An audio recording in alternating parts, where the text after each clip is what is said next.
Before I start this video, I would like to announce a spoiler alert.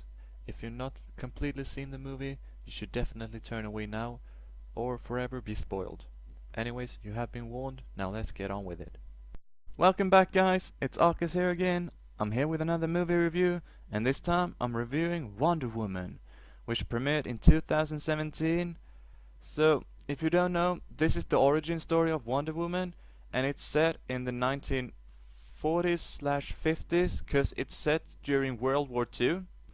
So the entire idea of Wonder Woman is that she's living on alone on an isolated island with nothing but females, because they believe that they're divine and that men just ruins everything. So either way, they're living there. They're closed up from society. They have no idea what's going on inside the real world because they're hidden very well. But either way, one day this all changes when a pilot comes crashing down through their barricade, and he brings conflict from the outside world, and they get to know about the war that is going on.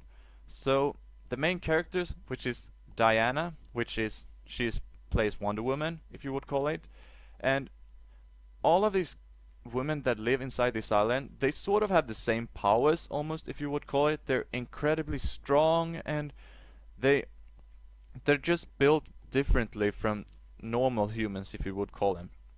So either way, Diana, she's the daughter of a god, so therefore she has all these amazing powers. And I mean, you probably should know them by now. Wonder Woman has been along for such a long time in the comics, and I'm really glad that they finally decided to give her a movie that showed her justice towards the character.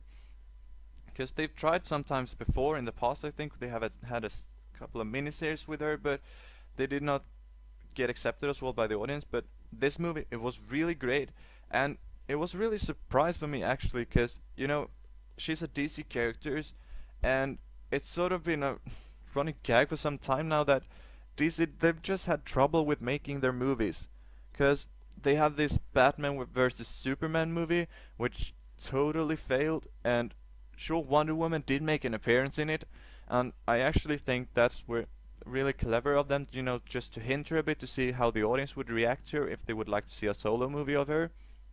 So I'm really glad that they went forward with doing the solo movie. However, I was a bit concerned going into it, because I mean, I'd had high hopes before from DC, and I've been disappointed, as I was with Batman vs Superman and also with Justice League that came out recently. I did not enjoy it as well. So they've had a lot of trouble recently trying to, they're trying to keep up with Marvel and their concept, but they're failing to do it in the same way. Because they watch Marvel and they're like, oh, they just released Infinity War, where they have a collaboration of so many characters. So they're like, well, now we're gonna take what we have in our comics, which is the Justice League, which is also this combination of different characters. But they did not do it in the right way, in my own opinion. So they definitely need to sit back and think a bit more about how they're gonna do their movies, so that they don't just try to copy Marvel, because that does not come off well. But that's not the case with Wonder Woman, because they did this movie incredibly well. I mean, huge props to them. They finally did a movie in some time that was really good. I mean, the last movie that I saw from DC that I really enjoyed was the Dark Knight trilogy, and that's a couple of years ago now, so I'm really pleasantly surprised that Wonder Woman was such a great movie. So the plot, as I said, is that a pilot comes crashing down, which is called Steve Trevor, which is played by Chris Pine, and Diana, also known as Wonder Woman, is played by Gal Gadot. So these are the main characters throughout the movie. She decides that she's gonna follow him to the real world, because she wants to help them, because she's good and all that. So she goes with Steve to try and figure out how they're gonna make an end to this war. And then you also have, which was a really fun surprise for me actually, because they had the same guy that is in Harry Potter, which plays Mr. Lupin, and he played a character in the movie as well. So when you first see him, you're like, oh, that's him, I recognize him. If you've seen Harry Potter, of course that is. But either way, so he was in it, and they keep talking about him, and it was really funny. But then towards the ending, they did it really cleverly, cause like they displayed him and showed him that he was Ares, the god of war, I believe it is, or yeah, god of war or something like that.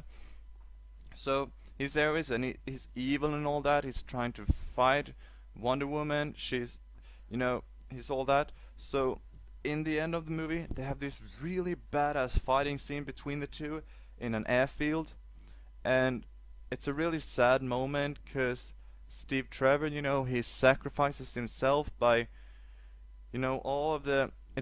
It's in. I think they're still in Germany, I believe. I think it's in Germany, or if it's in the no, it could be in the States as well. I don't recall exactly where it's placed, but either way, it's something to do with the Nazis, and they're building atomic bombs of some sort. So they loaded everything onto this aircraft, and Steve and a couple of other guys, they infiltrate it, and he's like, I'm gonna save the world, but he doesn't have enough time with the bombs because they're gonna go off soon. So he just flies the plane right up through the air and it explodes. And this is the moment. It's a bit heartbreaking in the story because it was sad that he died, but it actually needed to happen because then, Wonder Woman, Diana, she gets so sad because she was really invested with this character. So she just goes total badass, and she really kicks Ares so hard, and she turns it up to a whole nother level. So this was such an amazing fighting scene. It basically summed up the entire movie of it. It was really good, and then towards the ending of the film, it was quite nice because they showed her in the present time, and this is actually how the movie started as well. They have her in the present time, and they have her looking at a photograph that is taking of her and a couple of old soldiers from the World War II, and then you get thrown back to the origin story and so forth. And then they tie it up really nicely in the end with her looking at the photograph again, and you recognize all the characters. Steve is in the picture, and a lot of other guys that she met as well. So, as I said, a really great movie. I'm really excited because they're gonna do a sequel to it as well. So I really hope they can build forward toward this. I'm not sure yet if it's gonna be set in the present time or if they're gonna continue with it a bit, in the past. So I'm really excited to see what they're gonna do there. But either way, this was my review of Wonder Woman. My rating for it, I would put it at a 9 out of 10. It was a really great movie.